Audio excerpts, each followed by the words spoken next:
How Many Days to America? A Thanksgiving Story.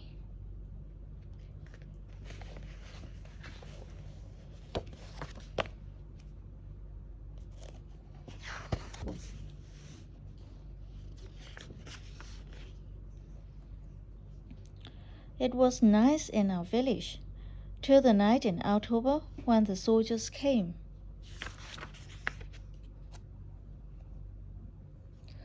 My mother hid my little sister and me under the bed.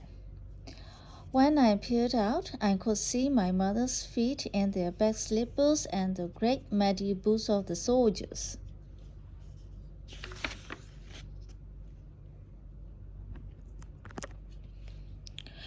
When they were gone, my father said, "We must leave right now."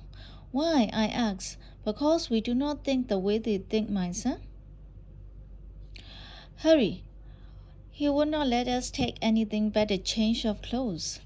My mother cried, "Leave all my things, my chair, where I sat to nurse our children, the bed cover that my mother made, every stitch by hand." "Nothing," my father said, "just money to find our way to America." The word America was not new to me. I heard it whispered between my parents in the restless hours of the night. America. We were going there. Others, too, moved silently along the secret streets.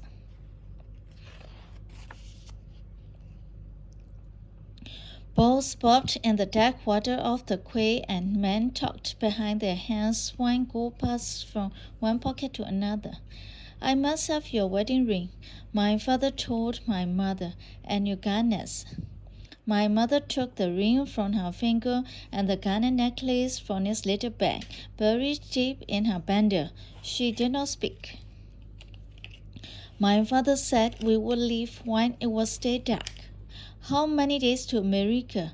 my little sister asked. "Not many," my father said. "Don't be afraid."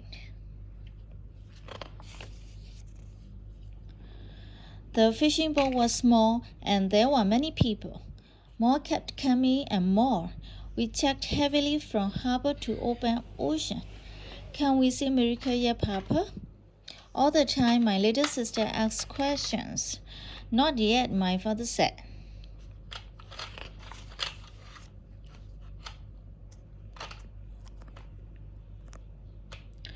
We were an hour from shore when the motor stopped.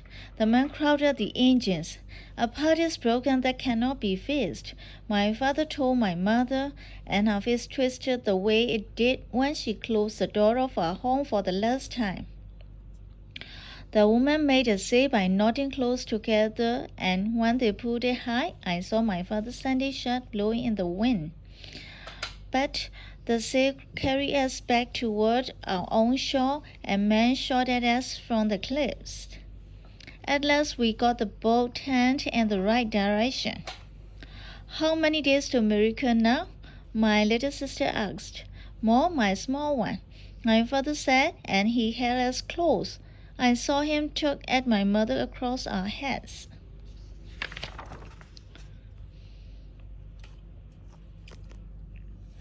Day followed night and night day. Our food and water ran out, and many people were sick. At sunset, my father and mother and sister and I huddled in the boat. Then my father sang as he sang at home, "Sleep and drink, tomorrow comes, and we shall all be free." That was the only time I was not afraid.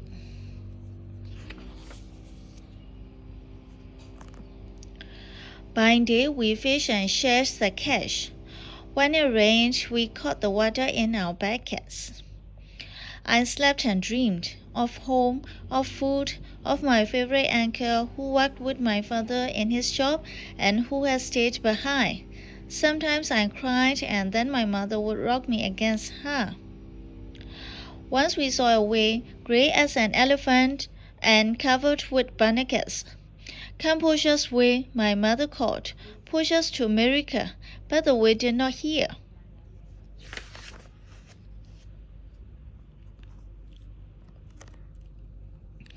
Once a boat came, roaring close on wings of foam, and we were filled with joy, but not for long. Thieves! Fear moved like a bad wind between us. Men scrambled from the other boat to us, waving their guns, shouting for money and jewels. There was little to take, but what we had went with them.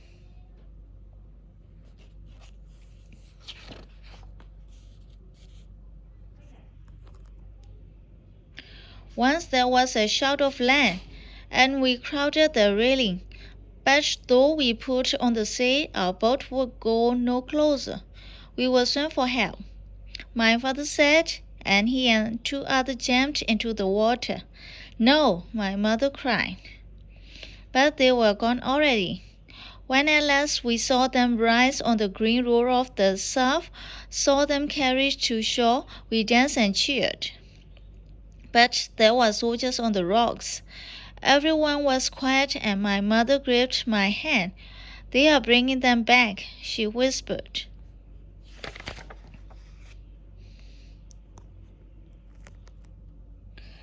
Three soldiers with rifles came too in the small boat.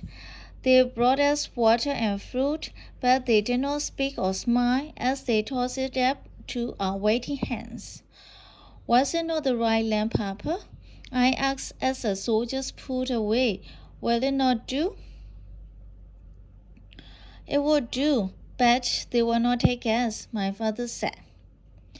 My sister tugged at his hem. They don't like us? It is not that. He did not explain what it was.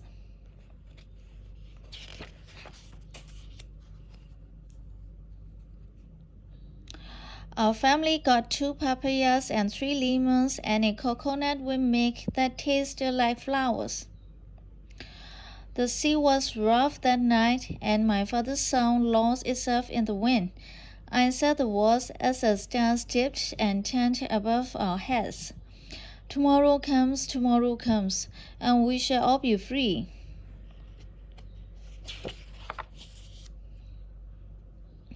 It was the next day, the tomorrow, that we sighted land again. I was afraid to hope. A boat came. My mother clasped her hands and bent her head. Was she afraid to hope too? The boat circled us twice, and then a line was thrown, and we were pulled toward shore. There was such a silence among us then, such an anxious, watchful silence. People waited on the dock. Welcome, they called. Welcome to America. That was when our silence turned to cheers. But how did they know we would come today? My father asked. Perhaps people come every day, my mother said. Perhaps they understand how it is for us.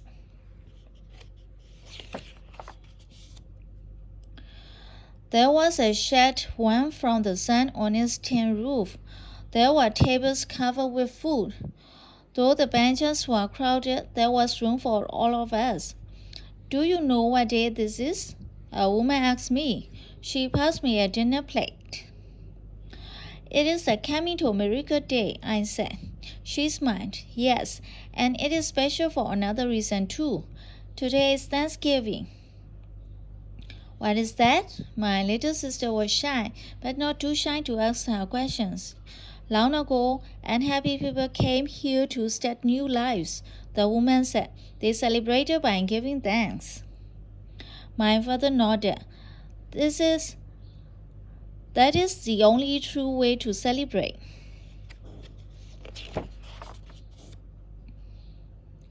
We joined hands and closed our eyes while my father gave thanks that we were free and safe and here.